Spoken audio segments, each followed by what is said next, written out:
শোন, তুমি যে কত দূর থেকে হাঁটতে হাঁটতে চলে যাচ্ছ, তুমি আমার মন কেমন করছে। কবিরাজ আমাকে বাইরে যেতে বারণ করেছে, তাই আমি সারাদিন এইখানেই বসে থাকি।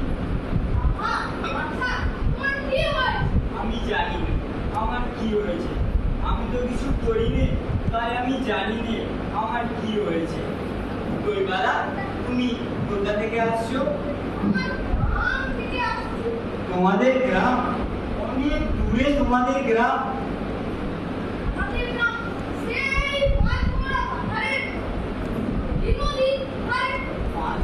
পাহাড়, সামলি নদী, কি জানি কবে হয়তো দেখেছি তোমাদের গ্রাম, সে আমার মনে পড়ে না।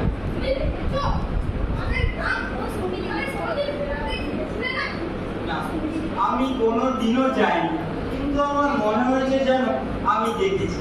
সেই পুরনো কালে খুব বড় বড় গাছের নিচে তোমাদের গ্রাম, একটি লাল রঙের রাস্তার ধারে না, পাহাড়ের গায়ে সব গরু চড়ে বেড়াচ্ছে।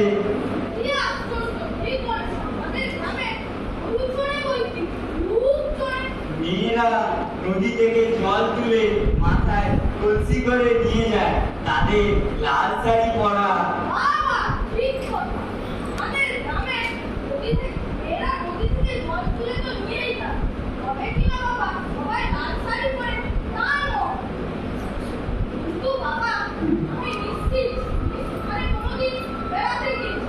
সত্যি বলছি দুইবেলা, আমি একদিনও যাই, কিন্তু কবিরাজ আমাকে যেদিন বাইরে যেতে বলবে, তুমি আমাকে নিয়ে যাবে তো তোমাদের গ্রামে? আমাকে তোমার মতো ওই রকম দূর বেচতে শিখিয়ে দিও, ওই রকম বাঁক কাঁধে নিয়ে, ওই রকম খুব দূরের রাস্তা দিয়ে।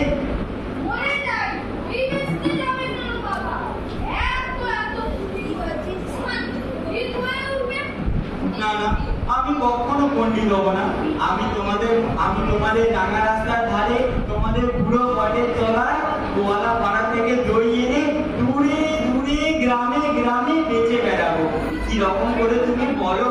দই দই দই, ভালো দই, আমাকে সুটা শিখিয়ে দাও।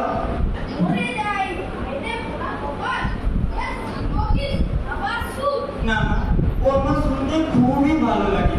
আকাশের শেষ থেকে যেমন পাখির সুর শুনলে মন উদাস হয়ে যায়, তেমনি ওই দূরের রাস্তার মোড় থেকে ওই গাছের সারির মধ্যে দিয়ে যখন তোমার ডাক আসছিল, আমার মনে হচ্ছিল, কি জানি কি মনে হচ্ছিল।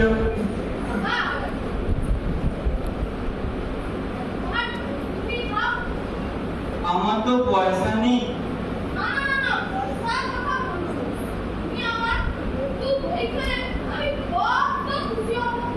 তোমার কি অনেক দেরি হয়ে গেল?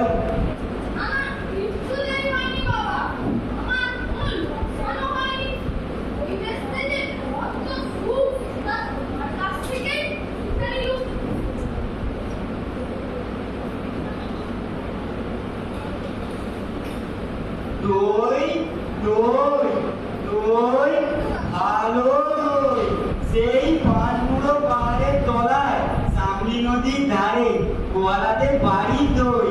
তারা ভোরের বেলায় গাছের তলায় গরু দাঁড় করে